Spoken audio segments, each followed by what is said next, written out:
Radarhiba, dekódolás akadályozott. A szoftverek avultak, hardware sebezhető, algoritmus kiszámíthatatlan, reakció nem szabályos. Üzenet 0AXVY 5.3.9.4 jelentés TA Falco Stellar. Egyedeik utánozzák egymást. Az anya egyedet követik utódaik, de követik néha az apa állatot is. Ebből is látszik, mennyire irracionálisak, ellentmondásosak. Tapogatóikkal állandó érintkezésben vannak, egymáson lógnak. Uszonyaik nincsenek, de szociális tevékenység közben mégis vízbe dobálják magukat, aztán vergődnek, mintha násztáncot járnának. Kommunikáció közben gurguláznak, hahotáznak. A szájszerveiket egymás arcának dörgölik, és közben cuppanó hanghatást produkálnak. A mikroszkopikus élősködőktől nem tartanak, az alanyoknak jól esik a dörgölődzés. Mindent fordítva látnak. Impregnált színes lepedőkből hajlékot építenek. A szabad ég alatt lefekszenek a talajra, kitéve az oxidálódás veszélyének.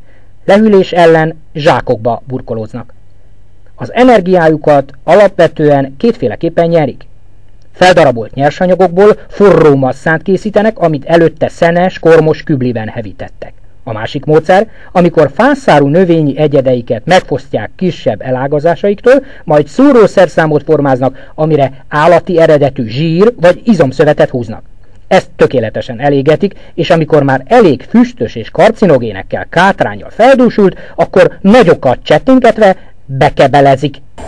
Hogy gyorsan feléjék a magukhoz vett energiát, fel-alá rohangálnak valami műbőr gömböt kergetve.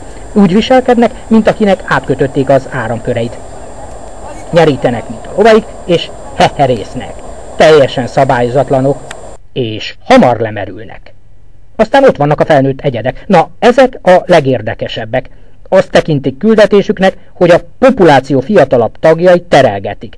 A folyamat kísérő jelensége, hogy mindenbe beleütik a szaglószervüket, folytonosan jártatják a szájszervüket, amely néha eltömődik. Ez a rekettség. Permanensen úgy viselkednek, mintha ők programozták volna a még kifejletlen egyedeket is.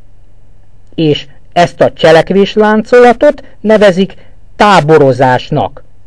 Kibernetikus tér, üzenet, vége, kérdés, milyen lények lehetnek azok, akik csupa célszerűtlen, kényelmetlen dologban lelik örömüket?